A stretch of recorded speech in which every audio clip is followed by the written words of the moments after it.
રાત્રિથી જે ભૂકંપના આંચકા આવે છે અને આજ સવારથી જે આંચકા એક પછી એક કલાકમાં 6 થી આસપાસ આવી ગયા છે. શું કહેશો તમે એને? ગઈકાલે 9:43થી ભૂકંપના આંચકા ચાલુ થયા છે. ત્યારથી અમે ટીડીઓ, ચીફ ઓફિસર તથા ગ્રામ્ય કક્ષાએ કોઈ દુર્ઘટના ના બને તથા કોઈ ખોટું પેનિક ના ફેલાય એવા મેસેજ કન્વે કરીએ છીએ. અને આજે સવારમાં 6:19 3.8 જેવા, બાકી 3.3 જેવા ભૂકંપના આંચકાના અમારી પાસે સિસ્મોગ્રાફીના ન્યૂઝ છે. ફર્ધર અમે 11 વાગે તમામ અધિકારીઓની મિટિંગ રાખી અને ટેલિફોનિક જાણ તો અમે કરેલી જ છે કે ગ્રામ્ય કક્ષાએ અને સિટી કક્ષાએ કોઈ ખોટું પેનિક ના ફેલાય, અફવા ના ફેલાય અને લોકો આવું કાંઈ બને તો ખુલ્લી જગ્યામાં રહે એવા મેસેજ કન્વે કરીએ છીએ.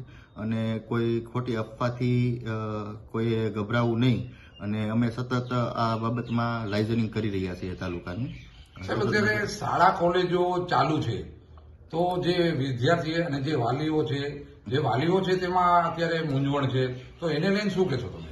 અમને અત્યારે એક હેડ ઓફિસ તરફથી મેસેજ આવ્યો છે, એટલે અમે શાળા કોલેજોને અત્યારે મિટિંગ રાખી અને ખાસ કરીને ગ્રામ્ય કક્ષાએ જે આ સ્કૂલો છે ત્યાં ભયજનક હોય તો એમાં બેસાડવા નહીં અને જરૂર જણાય તો મિટિંગ કરી અને શાળા કોલેજ બંધ રાખવા માટે નિર્ણય કરશું.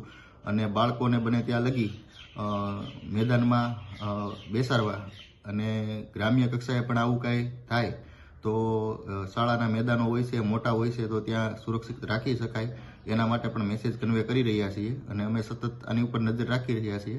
પરંતુ કોઈ આપના માધ્યમથી હું જણાવવા માગું છું કે આ બાબતે કોઈ ખોટી અફવા ના ફેલાય અને સારા એક પોઝિટિવ મેસેજ જાય કે ભાઈ આવું કાંઈ બને તો સુરક્ષિત સ્થાને રહે એવા એક આપના માધ્યમથી તમામ જનતાને હું જણાવવા માગું છું અને આની ઉપર અમે સતત નજર રાખી રહ્યા છીએ.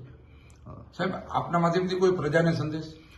બસ આજ કે કોઈ ખોટા અફવાઓમાં આવવું નહીં અને આવું કાંઈ થાય તો ખુલ્લા મેદાનમાં એટલા પૂરતો આશ્રય સ્થાન લેવો જેથી આપણે કોઈ દુર્ઘટનાઓથી બચી શકીએ એવો તમામને હું એક અનુરોધ કરું છું, તમામ જનતાને. હાલ કોઈ સાહેબ હેલ્પલાઇન નંબર કે એવું કંઈ? અમારો કંટ્રોલ રૂમનો જે નંબર છે એ આપ કોન્ટેક્ટ કરી શકો છો. નંબર છે જણાવી દીધું જેથી કરીને પ્રજાને. 02843 22,000 પૂરા 1 02843 22,000 પૂરા 02823 22,001 આ અમારો કંટ્રોલ રૂમ છે. અને અમે ચીફ ઓફિસર અને ટીડીઓના પણ થોડી વારમાં એના કંટ્રોલ રૂમ છે તે ચાલુ કરવા માટે સૂચનાઓ આપીએ છીએ.